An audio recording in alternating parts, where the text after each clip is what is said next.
저는 우리 삼성 이건희 회장님 세계적인 경영자라고 얘기하는데, 이 삼성을 이끌면서 가장 중요하게 생각했던 것을 들으면서 깜짝 놀랐습니다. 제가 말의 힘을 굉장히 강조하는데 이분이 언어의 힘을 얘기했습니다. 그리고요, 부모가 하는 말 속에서 아이들의 자존감이 매일 자란다 라고 얘기했는데, 만약에 부모가 매일 이 말을 한다면 자녀 인생 망친다는 4가지 언급했어요. 여러분 놀라실 거예요. 우리가 자주 하는 말이 이 말이거든요. 첫 번째가 그걸 왜 못해? 이건희 회장님 경우에 임원이 프로젝트를 실패했을 때 이렇게 물었대요. 안녕하세요. 부모교육 전문가 임영주입니다. 자식을 다 키운 부모들이 가장 많이 후회하는 게 있다면 공통적으로 어떤 부분일까요? 자식 다 키워놓고 전혀 후회 없는 부모 없습니다. 그렇죠? 정도 차이가 있을 뿐이지 다 해주고도 더 잘해주지 못해서 안타깝지 않나요? 그런데 자녀를 성인으로 다 키워낸 부모님들이 공통적으로 하는 후회는 놀랍게도 패턴이 있습니다. 아, 나 돈 더 투자할 걸, 더 좋은 학원 보낼 걸, 이런 아쉬움 저는 별로 들어보지 않았어요. 그럼 어떤 거냐? 정서적 유대하고 관계예요. 다 키운 부모가 후회하는 공통적인 것, 그 중에서 대표적인 5가지. 지금 한창 육아 중인 부모님들한테도 좋은 사례가 될 것 같습니다. 첫 번째가 표현이에요. 가장 압도적인 후회일 겁니다. 충분한 표현하지 못한 것, 더 많이 안아줄 걸, 더 많이 사랑한다고 말해줄 걸, 이런 언어적인 표현에 대한 아쉬움입니다. 아이가 성인이 돼서 정서적으로 거리가 생겼을 때, 어릴 때 쌓아두지 못한 표현의 적금이 턱없이 부족한 걸 깨닫고 후회하죠. 그 다음 감정입니다. 아까는 좋은 감정 표현하지 못한 거라면 지금은 왜 그렇게 쏟아냈을까? 좀 참을 걸, 이런 감정 조절에 대한 후회입니다. 부모 자신의 스트레스나 화 때문에 아이를 몰아세웠던 순간들 뼈 아프게 후회하시죠. 우리 부모님들이 화풀이 대상이 됐던 그 아이들의 겁먹은 눈망울 평생 잊지 못하는 부모님들 많습니다. 그런 부모님들 이런 얘기하세요. 좀 어른다울 걸. 그렇게 화낼 일 아니었는데 하면서 그때 감정적인 처리에 미숙함, 자책하곤 합니다. 세 번째가요, 대화예요. 특히 물어볼 걸, 들어줄 걸. 부모가 말을 많이 했던 걸 후회합니다. 아이의 생각, 꿈이 뭔지, 정말 하고 싶은 게 뭔지도 모른 채 아이에게 일방적으로 강요한 것이 있는데, 예를 들면 아이가 무슨 전공하고 싶다 하니까 절대 안 된다. 그거에서 어떻게 먹고 살, 평생 부모 등골 빼면서 살래? 이런 부모님은요, 지금 자녀 볼 때마다 후회되고 미안하다고 해요. 세상이 이렇게 변할 줄도 모르고, 또 부모가 자식 인생 책임지는 것도 아닌데 라면서 꿈 좀 물어보고 들어주고 진로와 진학도 함께 생각해보면서 정할 걸 하는 그런 후회와 대화다운 대화를 못했다는 것에 대해서 후회하시죠. 그 다음이요, 저는 시간에 대해서 후회하는 분들 많이 봤습니다. 함께하는 시간 더 많이 가질 걸, 그렇죠? 시간 가장 귀한 거잖아요. 근데 그 시간을 함께하지 못한 겁니다. 아이의 어린 시절 다시 돌아오지 않잖아요. 그 골든타임을 다른 것에 쏟아 부은 것에 대해서 안타까워하는데, 여전히 우리 부모님들 시간 없습니다. 그런데요, 거창한 것을 못해서가 아니라 그냥 거실에서 뒹굴뒹굴 웃으면서 단 10분이라도 퀄리티 타임 보내는 거, 이게 나중에 후회하지 않는 방법입니다. 마지막으로 불안과 허탈감, 이런 후회 많이 하시는데, 요즘 들어서 자주 들리는 후회 말입니다. 좀 야무지고 단단하게 키워야 되는데 그러지 못해서 불안한 겁니다. 20, 30대 자녀를 둔 부모님들이 고민과 후회를 많이 하는 게, 노후 준비도 제대로 못할 만큼 쏟아붓는데 아이는 아이대로 독립적이지 못한 이 불안한 현실, 그렇다고 부모에게 고마워하지 않는, 말 그대로 이게 뭐지? 하는 허탈감이에요. 넌 아무 생각하지 말고 공부나 해 라고 하면서 정작 가르쳐야 할 것을 제대로 가르치지 않고 자녀를 무능하게 한 것 같아서 지금도 왠지 뒷바라지 해줘야 될 것 같고, 또 그 불안감 때문에 노후가 불행하다는 그런 후회 많이 하시죠. 그렇다면 반대로 이건희 회장도 경고한 부모가 매일 이 말하면 자녀 인생 망친다라고 했던 4가지 어떤 거였는지 궁금한데요. 저는 우리 삼성 이건희 회장님 세계적인 경영자라고 얘기하는데, 이 삼성을 이끌면서 가장 중요하게 생각했던 것을 들으면서 깜짝 놀랐습니다. 제가 말의 힘을 굉장히 강조하는데 이분이 언어의 힘을 얘기했습니다. 그리고요, 부모가 하는 말 속에서 아이들의 자존감이 매일 자란다라고 얘기했는데, 만약에 부모가 매일 이 말을 한다면 자녀 인생 망친다는 4가지 언급했어요. 이건희 회장님이 강조한 이 인생 망치는 4가지 말 한번 짚어보는데 여러분 놀라실 거예요. 우리가 자주 하는 말이 이 말이거든요. 첫 번째가 그걸 왜 못해?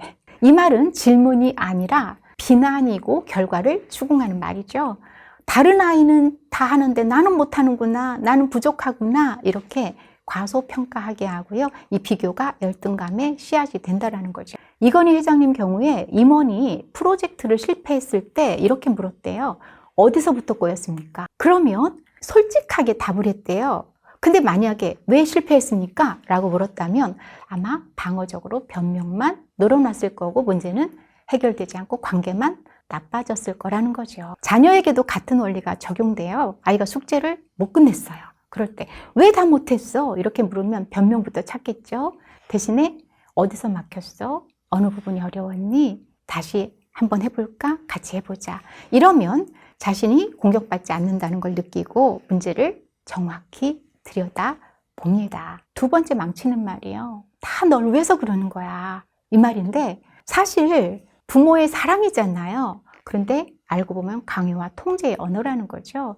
이 말은 그러니까 내 말대로 해로 해석이 되고요. 자기 목소리를 상실한다고 합니다. 이 임원들 중에서 있잖아요. 어렸을 때부터 이 들었던 말을 분석해 보니까 넌 할 수 있고 내 판단을 믿는다라는 얘기를 많이 듣고 자랐다고 하더라고요. 그러니까 너 잘 되라고 하는 말이야 대신에 우린 내 선택을 믿는다라는 말을 해주는 거죠. 세 번째가요. 내가 다 겪어봐서 알아. 이 말은요. 부모의 경험을 절대 진리처럼 말해서 아이로 하여금 시도도 못하게 하고요. 실패라든가 배울 기회도 뺏는 말이라고 하는 거죠. 이건희 회장님이 신경영을 강조하면서 느낀 건 이 과거의 성공 방식이 미래를 막을 수 있다라는 겁니다. 부모님의 경험이 현재와 미래를 설명해 줄 수 없죠. 같은 시대를 살고 있지만 아이는 분명히 다른 세상을 살고 있습니다. 내가 겪어봐서 알아. 내 말 따라. 이게 아니라 넌 나와 다를 수 있겠구나. 내 방식대로 해보고 경험하는 게 중요해 라고 말해 주는 겁니다. 이건희 회장님이 가장 위험한 말로 꼽은 게 있어요. 넌 원래 그런 애야. 이 말은 정체성을 고정시키는 말인 동시에 낙인 표현이에요. 넌 원래 소심해. 넌 원래 산만해. 넌 원래 수학 못해. 이런 말을 매일 들은 아이는 그 틀에 자신을 가두고 가능성을 스스로 차단하게 된다는 겁니다. 넌 계속 바뀔 수 있는 사람이야. 이렇게 사람은 누구나 달라질 수 있고요. 지금 성장하고 있는 중이라는 메시지 매일 주는 게 중요합니다. 자녀를 다 키운 뒤에요. 참 잘 키웠다, 참 잘 살았다 하는 분들한테 몇 가지 공통적인 태도와 습관이 있습니다. 첫 번째가 자녀를 부모 인생의 성적표로 삼지 않습니다. 정말 이거 다 아는 평범한 말인데 자녀 인생하고 부모 인생을 분리해 생각하기가 쉽지가 않아요. 너는 내 운명으로 생각하거든요. 그런데 이런 분들은 자녀를 소유물이나 대리만족 수단으로 여기지 않기 때문에 자녀의 대학이라든가 취업이라든가 결혼이라든가 성공 이런 것들이 부모의 성적표라고 생각하지 않습니다. 반면에 자녀의 실패가 곧 나의 실패다. 내가 잘못 키워서 그렇다라는 자책도 하지 않지요. 그러니까 자녀가 독립할 때도 허탈감, 상실감보다는 난 내일 했고 이제 내 인생은 너 것이다 라고 쿨하게 기쁘게 보내줘요. 당연히 부모님의 인생도 평온합니다. 발달 심리학자 에릭슨이 말한 것 중에서 통합과 절망 중에서 있지요. 바로 통합의 여유로운 삶을 사는 겁니다. 그 다음 후회하지 않는 부모님들의 특징, 저 정말 이거 중요하게 생각하는데 물질보다 정서적 가치를 실현한 부모입니다. 물질로 키워서 후회하는 부모는 많이 봤어요. 내가 그렇게 했는데. 그렇지만요, 정서를 많이 주고 후회하는 부모는 단 한 명도 못 봤습니다. 우리 아이들에게, 자녀에게 물질적으로 크게 해준 거 없어도요, 어릴 때부터 웃어주고 표현해주고 뒹굴뒹굴 웃으면서 정서적인 창고 가득 채워준 부모는요, 부모 자신도 돌아볼수록 뿌듯하고 행복해요.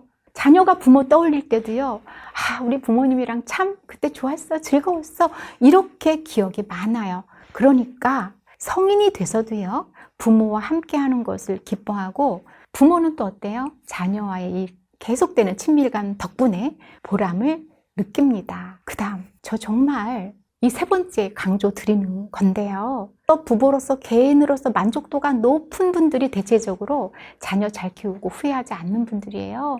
자녀를 위해서 모든 걸 희생한 부모는요, 자녀에게 바라는 게 많아요. 그리고 자녀 때문에 부부끼리 불화하는 경우가 꽤 많거든요.